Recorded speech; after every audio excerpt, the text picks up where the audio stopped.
Hi, I'm Liam O'Neill and welcome to Inside Curtin. In this episode, we check out the highlights from this year's Festival of Learning, find out more about the amazing graffiti art that has sprung up on campus, listen in on a conversation I had recently with our Deputy Vice-Chancellor Academic, Jill Downie, and discover the inside scoop on our first year project with Jeff Gomez. Now in its third year, the Curtin Festival of Learning has gone from strength to strength, showcasing our innovation and allowing everyone to discover new and better ways to learn and teach.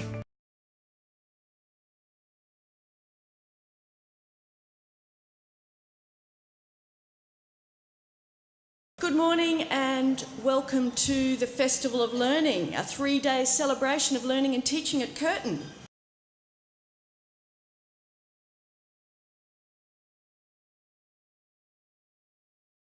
Thank you all very much for attending this morning, and I hope you really enjoy the event over the next few days.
Wayne, you travel all over the world.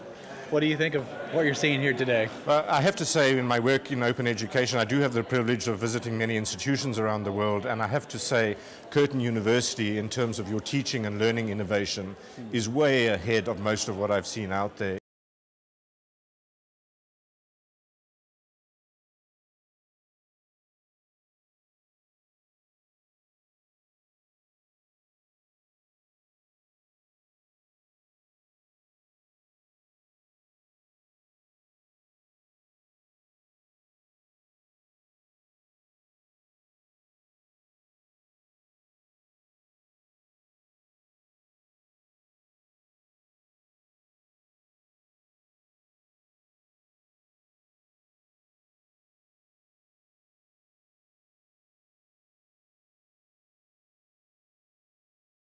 Three amazing days on campus. I cannot wait to see what will be in store next year.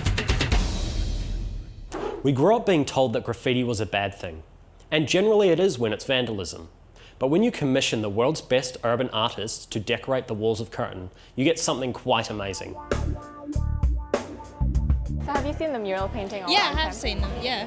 Yeah, they're cool. I don't really know what they're about though. Oh yeah, they're quite artistic. I mean, they give another depth to the university. It looks very cool, and yeah, it's really nice to see such kind of artistic work in the uni going on here.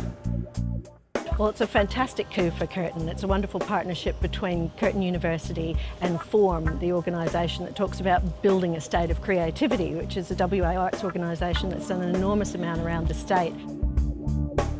It's amazing, you know. I walked past a student when we were doing the tour before, and they said, like, isn't it neat to look up and see something other than, you know, just all the concrete or blank, something that makes you think, something that makes you look up too is interesting. And you'll get, you know, like a couple of people who will have stopped to look at it, and then it creates a conversation between people. So we've seen some more of that kind of connectivity and interest about all the different works. Do you have any favourite in particular? Probably the one outside the library, because it's like, probably has some sort of meaning to it. That's the one I like the most, yeah. My favourite is the one in the library as well, next to Henderson Court. 2 people sitting down, I think. Yeah, that's the one, isn't it? Yeah, no, I think it's really good. Favourite? Maybe the physio building on top of the roof. That's quite a big artwork there. Recently found that we were the most multicultural university in WA, with students from over 115 different countries, which is amazing. And one of the things that we try and do with place activation, and we're able to do with projects like this, is to help people learn about other people's cultures.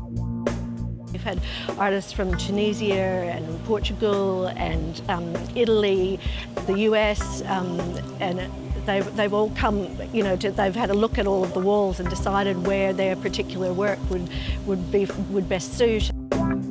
Now we've got a curtain map so people can go around, and because they're scattered all across the campus, and it just takes people around and shows you a bio about the actual artist.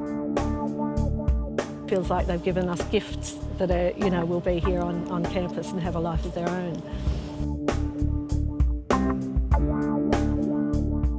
It's providing us all with some great surprises every time we turn a corner. Curtin has developed a reputation around the world as being one of the most innovative and progressive universities. This doesn't happen by accident, so we thought we'd meet one of the people behind it all and hear her thoughts on the future. Where would you like to see the students' experience at Curtin go?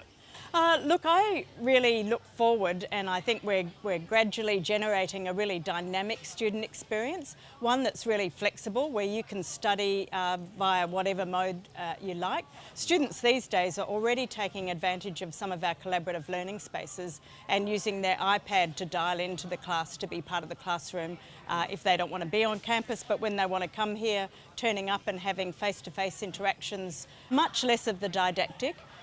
Really moving away from the lectures, because there's a lot of ways now that you can get information with the internet, and lots of ways that we can disseminate information via mini videos or podcasts or other interactive activities. So it's really about a student experience that suits the student no matter where they are, no matter how they want to study, no matter when they want to study. So I'm really keen to see much more flexibility. For example, we've opened the library up now 24 hours a day. It's really useful. Yeah, really useful.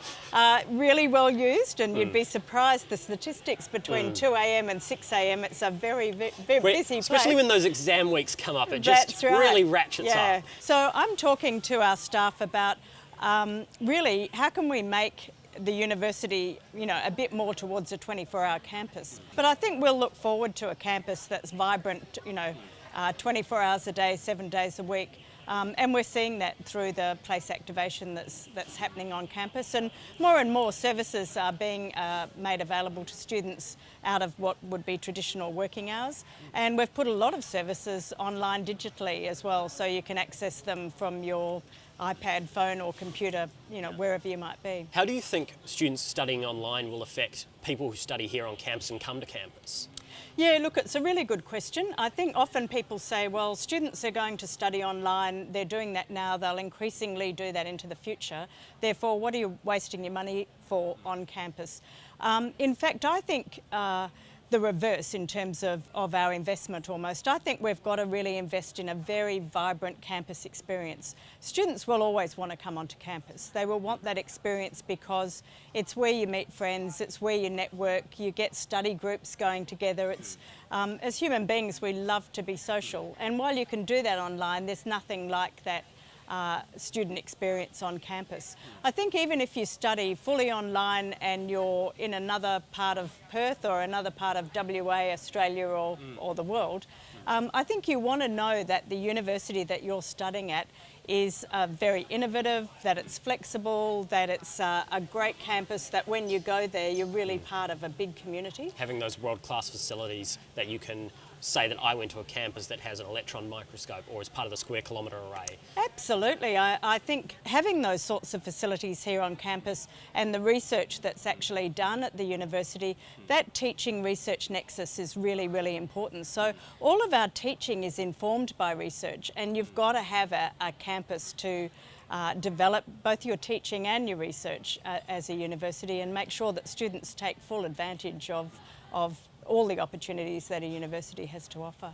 Thanks, Jill. It's been really interesting talking to you about your experience. Thanks, Liam. I've really enjoyed it as well. We've been speaking to many of Curtin's senior people, and we'll bring you more of their views in the future.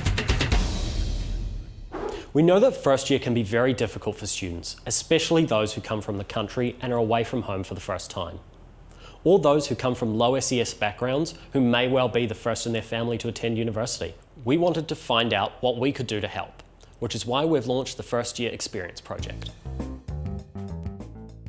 The overall objective of the First Year Student Experience Project is about building stronger relationships and connections between Curtin and its new students, and between new students and other students, so that they feel like they can ask for help at any time and they quickly access the resources that they need, but also that they feel at home on campus and online, that they feel like Curtin is their second family. I'm an intern currently, so pretty much my role is just collecting students' stories and just talking to them, following up on stories. Having students involved I see as really key, and we've got 2 formal interns on the project. We did an interactive survey that allowed students to not only record their feelings and their emotions throughout their year and stuff, but to also use